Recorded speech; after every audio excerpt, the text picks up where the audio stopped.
검찰은 박지원 전 대표 조사 가능성을 내비쳤습니다. 박 전 대표가 제보를 전달받은 경위 등을 확인한다는 방침으로 검찰 관계자는 필요한 부분에 한해선 다 확인하겠다고 말했습니다. 이준서 전 최고위원은 제보 공개 사흘 전 조작된 카카오톡 제보를 바이버 메신저로 박 전 대표에게 보내고 전화를 걸어 36초간 통화했습니다. 국민의당은 앞서 박 전 대표가 이 전 최고위원이 보낸 내용을 제대로 보지 못했고 전화로는 바이버로 보낸 것을 확인해달라는 말만 들었다고 주장했습니다. 검찰은 부실 검증의 주체는 공명선거 추진단이라고 보고 있지만 박 전 대표도 제보의 조작 가능성을 알고도 묵인했거나 검증을 소홀히 한 책임이 있는지 살펴보고 있습니다. 공명선거 추진단장이었던 이용조 의원도 곧 검찰에 출두할 예정입니다. 자, 국민의당 이야기 잠깐 하겠습니다. 지금 국민의당 이야기가 어디까지 온 거냐? 이달 말까지 검찰이 제보 조작 사건을 마무리 짓겠다고 하는 거거든요. 그래서 김성우하고 김인원이 여러 차례 들어가서 조사를 받고 나왔고요. 지금 나오고 있는 이야기는 이준서가 이유미한테 사실은 제보자가 없다는 것을 들었다가 이게 핵심이에요.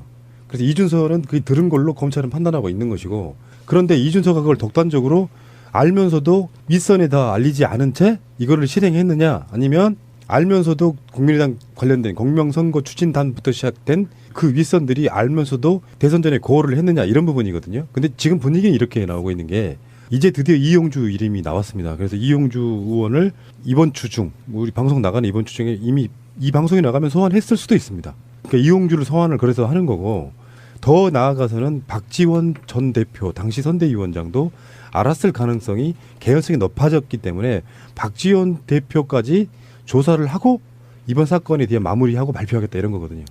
지금 박지원 전 대표에게는 뚜렷한 혐의점을 발견할 수 없다라는 이유가 들어서, 이것은 뭐냐면 피의자로 특정하기가 아직은 힘들다라는 이유거든요, 검찰에서. 그래서 소환 조사보다는 박지원은 서면 조사를 하는 쪽으로 가닥을 잡고 있고요. 그 이유가 있어요. 그래서 중요한 단어가 그거잖아. 미필적 고의야. 네. 심증적으로는 그래. 박지원도 검증이 허술한 거 알면서 그 정도 사안을 발표하려면요, 최소한 당대표가 오케이 사인이 나야 돼요. 근데 박지원은 그게 확실한 검증이 없다는 걸 알면서도 미필적 고의의 정황은 있어. 근데 요거는 증명하기 굉장히 어려운 거잖아요. 미필적 고의를 증명하기 어렵다고. 아니, 제가 볼 때는 그러니까 두 가지 측면에서 좀 다뤄줘야 되는데, 그러니까 첫 번째 측면 정치적인 책임 여부고, 두 번째는 신적법 위반에 대한 사법적 책임이 있는 건데, 어차피 지금 검찰의 컨트롤 타워를 청와대가 하지 않고 있어서 이 수사가 어디까지 갈지는 검찰의 의지에 따라 달려 있다라는 거예요. 이번 첫 번째가. 그러니까 두 번째가 정치적 책임을 얘기하고 있는데, 제가 볼 때는 박지원 대표의 허락 없이 이게 밖으로 나가지 못합니다. 당의 구조상 그래요. 공명선거팀에서 이준서나 누군가가 이게 제보자가 없고 조작된 것을 알았고, 이 조작된 사실이라고 당 대표한테 말을 하지 않고 이런 게 제보되었다라고 거짓말을 누군가가 쳤다 하더라도 이것을 윤허를 당 대표가 하지 않고 이거를 당의 선거 전략으로 활용하기가 어렵다라는 거예요. 토론회까지 나가서 얘기했다라는 건 이 문제를 제기했고, 당 전체 차원에서 기자회견을 통해서 얘기를 했다라고 한다면 이 문제는 당 차원에서 리더적으로 끌고 갔다라는 것밖에 볼 수가 없어서 사법적으로라도 박 대표는 그 책임을 면키 어려워요. 특히 박지원은 그런 것 같아요. 감추려는 자가 범인이라고. 그렇죠. 계속해서 거짓말한 게 지금 2번, 3번 들통이 났잖아요. 심지어 당이 통화 사실을 공개를 했는데 기억이 안 난다고 한 거는 본인이 굉장히 지금 창피하고 당혹스럽게 생각해야 할 부분이에요. 당혹이죠. 굉장히 당혹스러운데 이걸 덮고 있는 게 아까 그 미필적 고의나 정황은 뭐냐면은 누가 봐도 그랬을 것 같고 시스템도 그래. 박지원이 모를 리가 없어. 근데 보통 청문회 같은 데 나오면 정치인들 하는 말 있잖아요. 기억이 안 난다, 모르겠다로. 전화통화 내용이 녹취가 되어 있지 않는 한 이걸 증명할 방법이 없는 것뿐이지, 박지원은 사실상 이런 정황들로 보면, 왜 거짓말하는 정황들로 보면 두 가지 의심을 받고 있는 거예요. 하나는 최소한 그 사람이 사람이라는 전제하에는 제보 조작이 허술하고 검증이 안 된 걸 알면서도 해. 근데 이제 좀 더 나가시는 분들, 뭐 특히 신비님 같은 분들은 이렇게 생각하는 거죠. 박지원이 사실 지시했을 가능성이 높다까지 저는 그렇게 의심할 수 있는 거예요. 모략을 아시는 분이어서. 그래서 저번에 그런 이야기 했잖아요. 그 이유미가, 그럼 그 시작을 이유미가 아이디어 반짝 원정 제보 조작 해볼까가 아니라 정반대로 하향식으로 갔을 가능성도 있는 거예요. 네. 조작 한번 해보자, 그 뉘앙스로. 거기에 어떤 책임이 있냐를 증명을 법으로 못하니까 지금 이 상태의 미필적 고의란 말이 나오는 거지. 결정적인 단서 하나 예를 들면은요. 핸드폰에 뭐 그런 뉘앙스 있잖아요. 문준용 씨가 취업을 특혜했는데 문재인 후보 백으로 문재인 당시 비서실장이나 민정수석 백으로 한번 취직시켜 보는 걸로 방향성을 한번 맞춰보면 어떨까? 요런 게 나오면 그냥 끝나는 거지만 아니면 그것 좀 이슈화 시켜보지.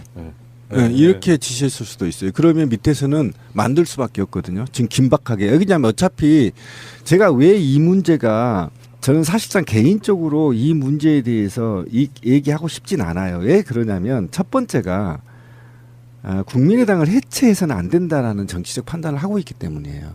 그리고 한 가지 제가 고민한 건 뭐냐면 이게 굉장히 큰 적폐거든요. 만약에 이 사건이요. 안철수가 대통령이 됐으면 어떻게 될 건 줄 아세요? 보복에 들어가요. 보복에 들면 오히려 문준영 씨를 아마 죽이게 될 거예요. 오히려. 이걸 덮기 위해서 문준영 씨를 안철수라는 권력이 대통령 권력이 오히려 적으로 만들어서 커봐. 그러니까 너 졌잖아. 이렇게 만들어갈 십상이 높아. 이게 바로 모략 정치라고 하는 거거든요. 그런데 이렇게 될 사건이었는데 이게 지금 문재인 대통령이 간담회인가요? 청와대 초청 오찬에서 저도 그 말도 저 동의 못합니다. 선거 이전 얘기는 다 잊읍시다라는 말에 대해서 굉장히 기분 나쁜 게 뭐였냐면 이 매번 이런 식으로 용서가 되는 거야. 이거 선거 전에 있잖아요. 굉장히 큰 이슈였거든요. 이 이슈로 정권을 잡으면 끝이야. 누구도 책임지는 놈이 없어. 이게 바로 모략 정치 아니에요?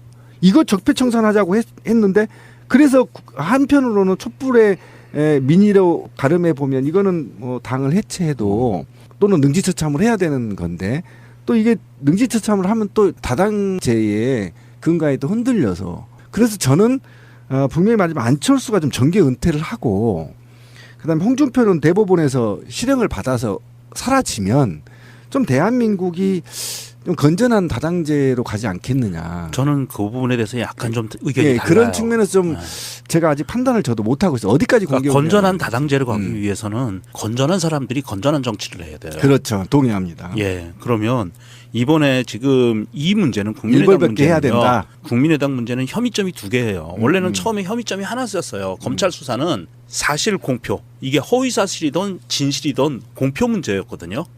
이제 더불어민주당에서 고발한 내용은 허위 사실 유포 공표에 대한 수사였어요. 그런데 수사를 하다가 보니까 제보 조작 내용이 나온 거예요. 이게 이렇게 딸려 나온 거예요. 원래는 검찰이 이거를 보고 있던 게 아니고 딸려 나온 내용이 돼서 1차로 제보 조작에 대해서는 이 선에서 마무리 짓겠다라고 하는 게 어디냐 하면 공명선거 추진위원단 여기서만 마무리 짓겠다는 거예요. 책임이 여기 있기 때문에. 그럼 이제 두 번째 수사는 유포한 거에 대한 수사를 해야 되겠죠. 공표한 거에 대한 거. 그럼 누가 들어가요? 안철수 들어가고 박지원 들어가고 다 들어가잖아요. 이용준 당연하고.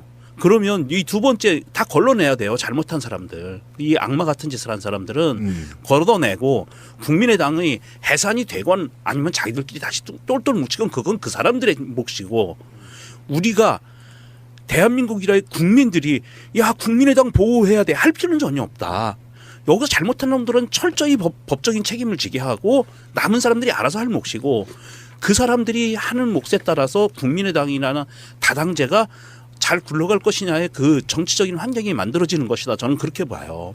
설득됐는데요, 제가. 근데 지금 현재 이용주 같은 경우는 전에 권양숙 여사 친인척 그렇죠. 문재인 후보가 민정수석으로 있을 때 노무현 대통령 친인척에 대해서 검증을 안 했다. 이런 식으로 몰고 가려다가 허위사실임을 자수하고 밝히고 자숙한다고 했거든요. 그렇지. 근데 저는 그때 뭘 느꼈냐면 그러면 문준영 씨에 대해서도 허위사실 이야기 안 하겠다 했는데 그 권양숙 여사 친인척 건을 죄송하다고 사죄하자마자 다시 문준영 특혜 관련해가지고 고용정보원에서 문준영 씨 특혜 채용 10여 건을 발견했다 이런 식으로 수도 없이 많은 기자회견을 하면서 이 제보가 이것만 있는 것도 아니다 뭐 이런 식으로 계속 했던 사람이에요. 그러니까 이용주는 조작을 지시했건 안 했건 묵인했건 안 했건 공표에 있어서 가장 큰 책임이 있는 자고 그렇죠. 공표죄가 있죠. 그리고 박지원 대표도 했어요. 마찬가지라고 네. 보는 게 지금은 이제 누가 조작했느냐 조작이 윗선 국민의당 수뇌부에서 지시했냐 안 했냐가 핵심이 되면 이제는 안 되는 거죠. 네. 1차 수사는 거기서 네. 끝나는 거죠. 예. 그리고 허위사실을 공표한 책임에 대해서는 확실히 좀 책임을 물어야 되는 것이고요. 그리고 이영주는